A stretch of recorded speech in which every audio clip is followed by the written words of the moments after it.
J'ai présenté une petite illustration ce matin au sujet d'une personne qui, une fois, il y avait une petite dame qui avait reçu le Saint-Esprit. C'était une petite dame très gentille.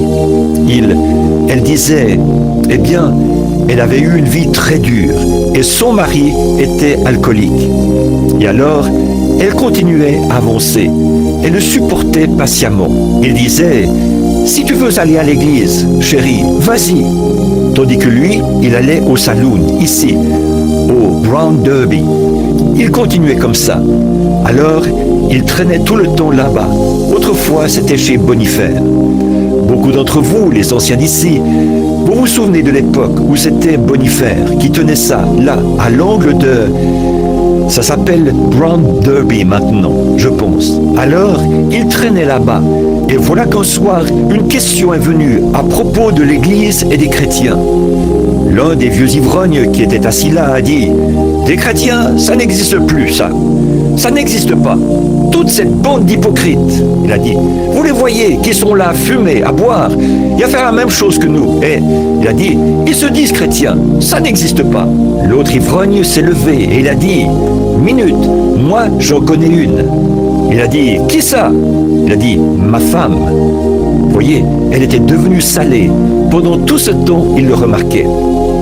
Il a dit, je parie que si elle était mise à l'épreuve, il a dit, non, elle est toujours chrétienne. Je vais te le prouver. Il a dit, je vais te dire ce que nous allons faire. Montons à la maison et je vais te montrer si elle est chrétienne ou pas. Il a dit, montons à la maison. Et là, soyons vraiment ivres. Nous allons faire semblant d'être vraiment ivres. Il a frappé à la porte. Il est entré en titubant, en renversant tout sur son passage. Allez, asseyez-vous donc par ici. Et tout. Elle leur a installé une chaise à chacun. Et les invités de son mari, vous savez. Et elle a fait de son mieux pour leur faire bon accueil. Il a dit, je veux que tu nous prépares à souper.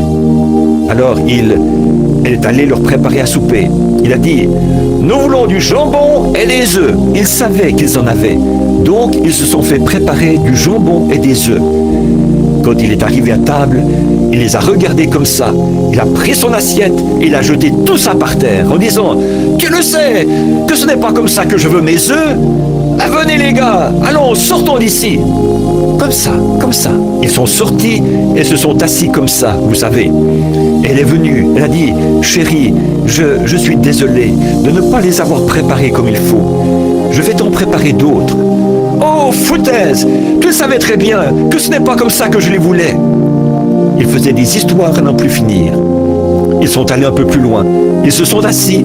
Ils faisaient semblant d'être ivres. Ils l'ont entendue. Elle était là, qui sanglotait un peu, en chantant tout bas. Jésus doit-il porter sa croix tout seul, et le reste du monde vivre dans l'insouciance? Il y a une croix pour chacun. Il y a une croix pour moi. Je porterai cette croix consacrée jusqu'à ce que la mort me libère.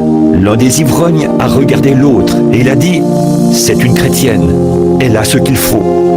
Et cette petite femme-là a conduit son mari et les autres aussi à Christ ce soir-là. Voyez, pourquoi? Voyez, soyez simplement très